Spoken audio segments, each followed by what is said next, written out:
Hello and welcome back to the Dwarves. Last time we faced off against an elf, or the elf, and we defeated him. He ran away like a little bitch, which is pretty normal. One of the little fun facts I saw in the hints as this game was loading is that the higher your friendship score is with someone, so right now my relationship status is 10-10-10 with everybody. Well, it's only 10-10-10. So 30-10-10. These two, if they're if one of them gains an action point, there's a higher chance with the higher your friendship score is of the other person gaining a friendship point. So like these two and these two don't really work, you know, they're not friends at all, right? Whereas me with anybody kind of works, except for Buddy here. But so it's just sort of a interesting little factoid. We're going to continue on. We're going to go to Ogre's Death and see what awaits us there. With the last of the energy you can muster, you finally leave the 40-mile-wide sandbar that separated you from Ogre's Death. It is as if you've passed through an invisible wall when the raging wind and sand suddenly falls silent. In front of you, an enormous massive towers into the sky, the Blue Range. The slopes cast long shadows over Ogre's Death Fortress, which nestles in the spurs of the mountain. Even from this distance it looks impressive, with its 4 defensive terraces, one above the other. The anticipation of entering a real dwarven city for the first time grows with every step, and you feel the power returning to your limbs. You've almost done it. Almost.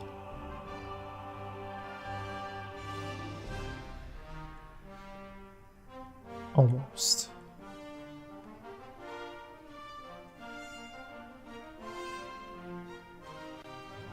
A frontal attack isn't always the best solution. Yeah, but it's the most fun.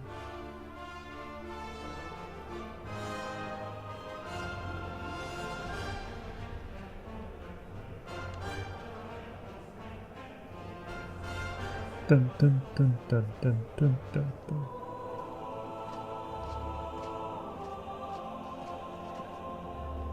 My High King, you have called me to succeed you to the throne. Here I stand before you. Well, before you are chosen as the successor to the High King, hear, King Gandagar, the challenges that await you. Hordes of orcs are rampaging through the north and the west, and the perished land is stirring.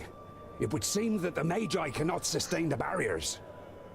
This gives us an excellent opportunity to attack the last elves in Alandor. They are weakened. The perished land afflicts them. Let us wipe out the traitors once and for all. Yes, right. Exactly. Hear, hear. Madness. What are you talking about? I do not recognize you, King Gandagar, in what you are saying. The elves are inhabitants of Girdlegard. Has your hatred for them clouded your senses to the point that you wish to ignore the words of our god? Belendalin's gaze falls, as if incidentally, on the King of the Fourthlings' advisor. Or is someone giving you bad advice? On the contrary, it was Bislipper who finally supplied me with the proof. A report titled How the Fiflings Lost the Gate. It was the elves that poisoned the brave Fifling warriors in their stronghold. A devious disease spread by the pointy ears in the shafts of the Grey Range. Impossible! I always knew it! Treason! I don't believe They should that. pay for it! To the pointy ears! Enough! Don't be so short-sighted! We are talking about the safety of Girdlegard. We must reach out and forge a large coalition with the elves. Yes, and even with the Thirdlings, if we are to defeat the perished land. My High King, you cannot be serious. Drivel from a dwarf who has grown too old in his post. Are we not here to choose a new High King? We have waited long enough.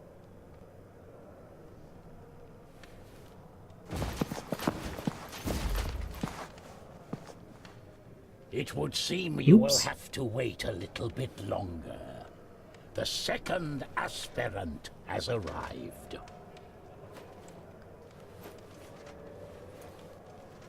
Our guests must be tired from their long journey. The meeting is adjourned till tomorrow. We just walk in on the meeting. Nobody stops us.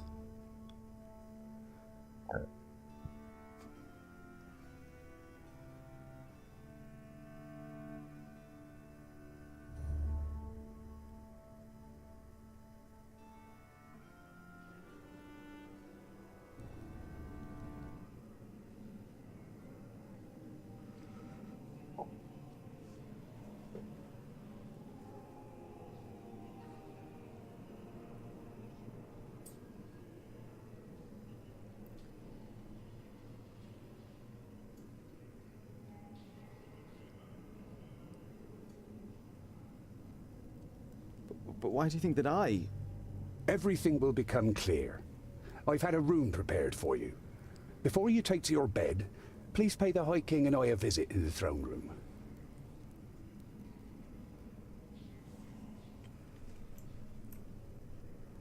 Is this the throne room?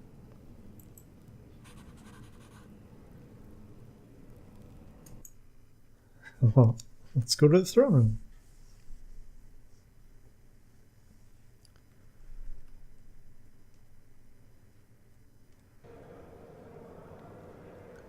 Don't get encircled by enemies. Tondil, come closer. The power that the old High King radiated when he called the assembly to order has drained away from him. His body is sunken in the throne, but his eyes are alert and interested as he looks at you. The lost son returns to his people. Thank Vracus. Tell us what you learned on your journey. You describe your adventure down to the smallest detail. Neither the king nor his advisor interrupts you. From time to time they nod, as though they were already aware of certain facts. Their brows become more furrowed with every passing minute. When you are finished with your story, you also have some questions.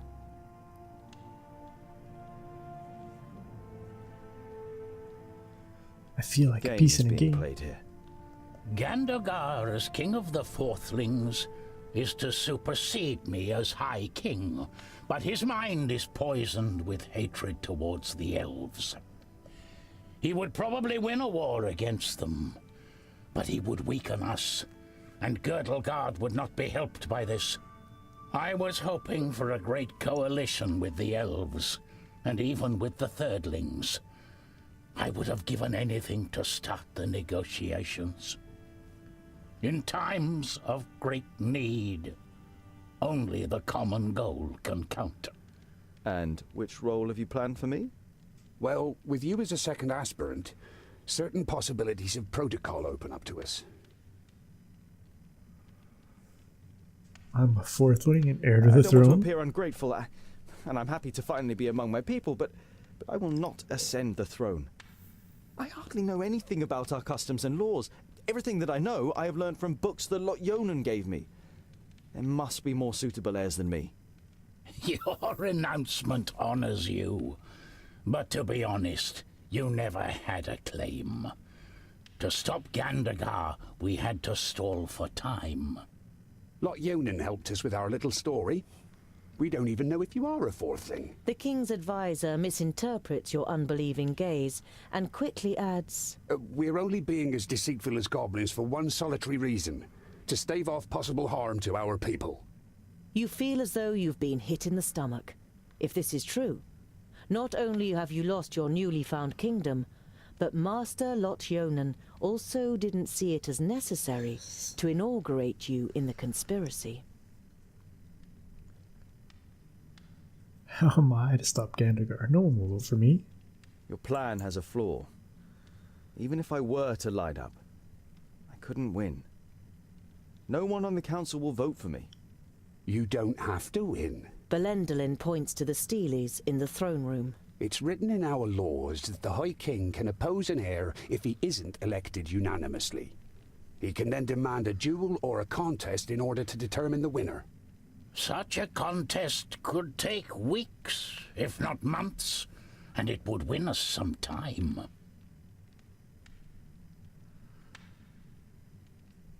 Why he is so full of Gandagar so hatred? full of hatred towards the elves? His father and brother were murdered by elves. At least that's what's claimed. No one knows the truth, just as no one knows how true this report about the Fiflings is. But isn't it strange that this letter has turned up now, just when it can play into the hands of the elf-haters? Many dwarves' hatred towards the elves is great, perhaps even greater than their honesty. It sounds as though Gandagar would make the worst imaginable I High King. understand why you want to prevent a High King Gandagar. He would be blind to our real problems. Gandagar's only liability is that he lets Bislipper whisper dark thoughts in his ear. The advisor is the problem, not the king. A problem that I am fortunate enough not to have. The High King smiles weakly at his advisor. Gandagar is a good dwarf and a good king, and I am certain he could also be a good High King if he was free of Bislipper's lies and false advice. What exactly will this contest What kind of consist contest would you have us compete in? Gandagar is surely superior to me in many things. Everyone in the council will write a task on a piece of paper, and from them, the contest will be drawn. And this only once you have made a speech and have won over as many as possible in the council to your side. The more sympathetic the council is towards you, the higher the chances of a contest that fits your abilities. Speech? You're beginning to like this whole thing less and less. Are you Is this sure? really the best for our people? If you cannot dissuade Gandagar from carrying out his plans, it could end in a fraternal war. Don't worry. We'll open up his eyes and he will recognize the malice of his feigned friend. We just need time, and you must gain it for us. This is All right, then. strange. I am ready to do it. But I will need all of your support. You can be certain of it, Tungdil. Belendalin smiles at you encouragingly. You say Andakai may have found a way to defeat Nodon, and she suspects that the Magus is possessed by a demon from the Outer Lands. It may be possible to kill this demon with an axe called Keenfire. I have commissioned armor that is worthy of a prince. It will be delivered to your chamber by sunrise. You say goodbye with a queasy feeling in your stomach. You always thought that you were articulate, but the prospect of having to make a speech in front of the large council doesn't exactly fill you with elation.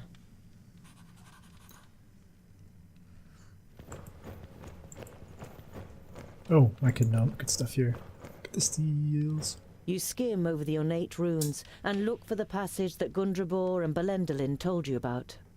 If there is more than one candidate from a kingdom, and none can bring together all of the votes for themselves in a ballot, the High King can decide whether to declare the candidate with the most votes. Okay, yeah, that's Vrakas, who made the dwarves of stone, has himself been hewn from stone by these self-same dwarves. A masterly piece of work, like one of which only the masons of the Secondlings can still accomplish today. The High King's advisor has the build of a warrior. His eyes are like those of a bird of prey, and you can see a keen intellect behind them. Even for a dwarf, High King Gundrabur is very old. His long white beard suggests 500 or more cycles. He seems weak, but when you talk to him, you feel an aura of grandeur. okay. Let us we'll get out of here. Special attacks deal a lot more damage.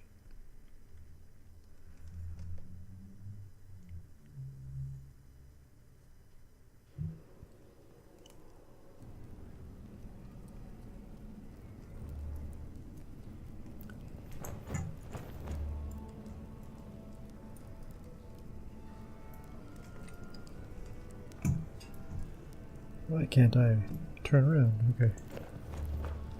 Let's go talk to our buddies over here. Ah, your highness.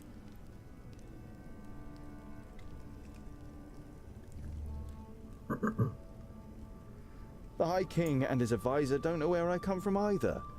But they only want to use me to delay Gandagar's coronation and ultimately prevent war with the elves. Whatever happens, we will stand by your side, scholar. You're not sure whether the moral support of your friends will be much use in a contest with Gandagar, but it feels good not having to go through the whole thing on your own. High King Gundrabur seems... well... Old? He is ancient. Even by Dwarvish standards. He has been old for as long as I can remember. Belendalin has taken care of most matters for dozens of cycles. But Gundrabur always has the final word. His mind is younger than all of ours, I tell ya. Belendalin should become High King. I was there when a runt took his arm. He still managed to kill half a dozen of them afterwards. What fighting spirit! We had to drag him off the battlefield. The law requires that a firstling or a fourthling must be chosen as the new king of all dwarves. And, as the firstlings didn't turn up... For the first time you have the chance to appreciate the beauty of the place. You suddenly forget what you wanted to say. I've never seen such masterful masonry. To be honest, I didn't even know that stone could be worked in such a way. Ha ha ha! The secondlings are the best masons of all the kingdoms. That's how Fracas made us. Well, he made some of us into warriors too.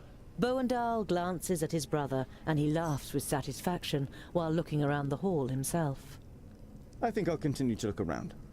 Don't get lost. And tonight, we will finally drink a lovely dark ale in the glowing anvil.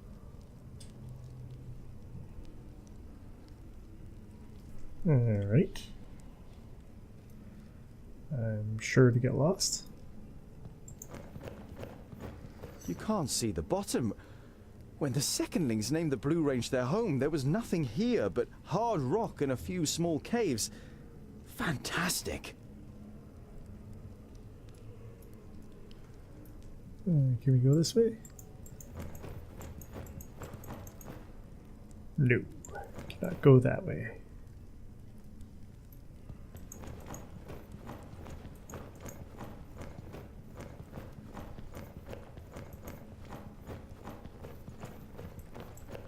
Can I go down? Nope.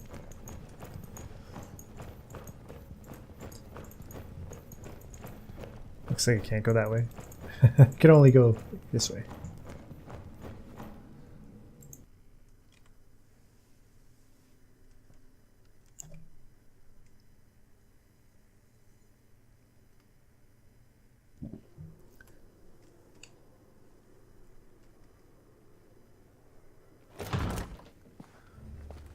Andakai, what is it?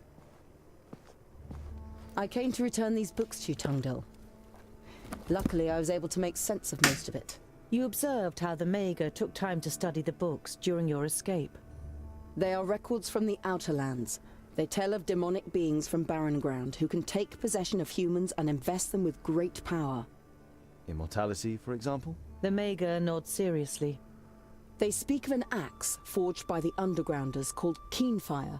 It is said to have the power to cut through the flesh and bone of the living and completely destroy the demonic spirit deep within their soul. Do you believe that a demon has possession of So you Nudin? think a demon from the Outer Lands has taken possession of Nudin? He looked very different when I encountered him in Parista, and he rose from the dead even though you cut off his head. That can't be explained purely through the power of the perished land. And he wanted to prevent these books from falling into our hands. That would only make sense if Keenfire had the power to defeat him. Where is this Be our best Keenfire? chance. I don't know if this weapon was ever forged.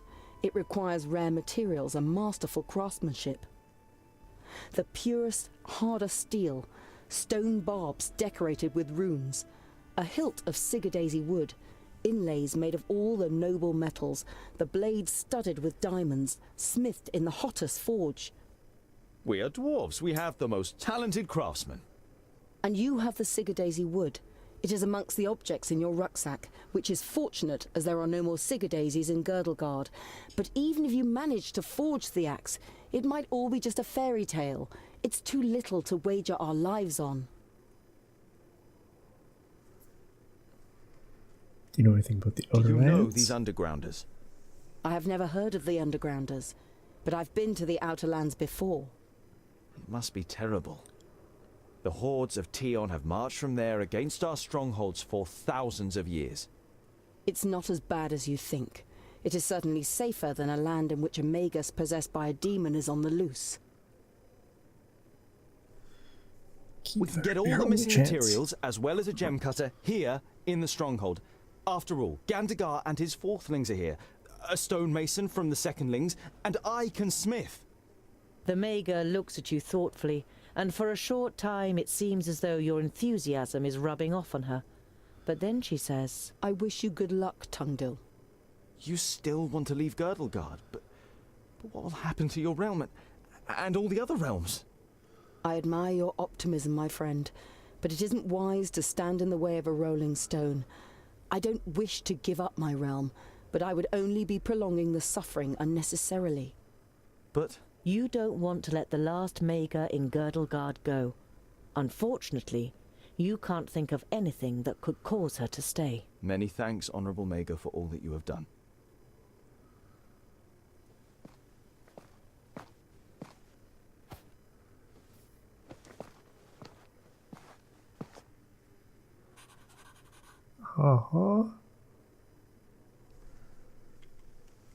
I had a feeling. A variety of cheeses, pickled cave mushrooms, toasted vault moss, Oh, and yummy. some smoked sausage. The intense smell of the cheese makes your mouth begin to water. Ah, cheese. Garen found an answer to the threat. Keenfire. No matter how difficult it is to forge it, we must do it. We don't know of anything else that could injure a demon.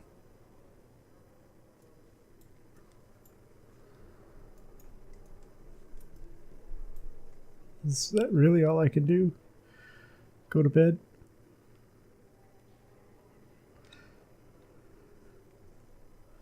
It doesn't look like there's any other options for me here. I can't seem to rotate the room around either. So what I'm going to do is I'm actually going to wrap this episode up here before we go to bed, because I can actually save it, I think, at this point, which is a good thing.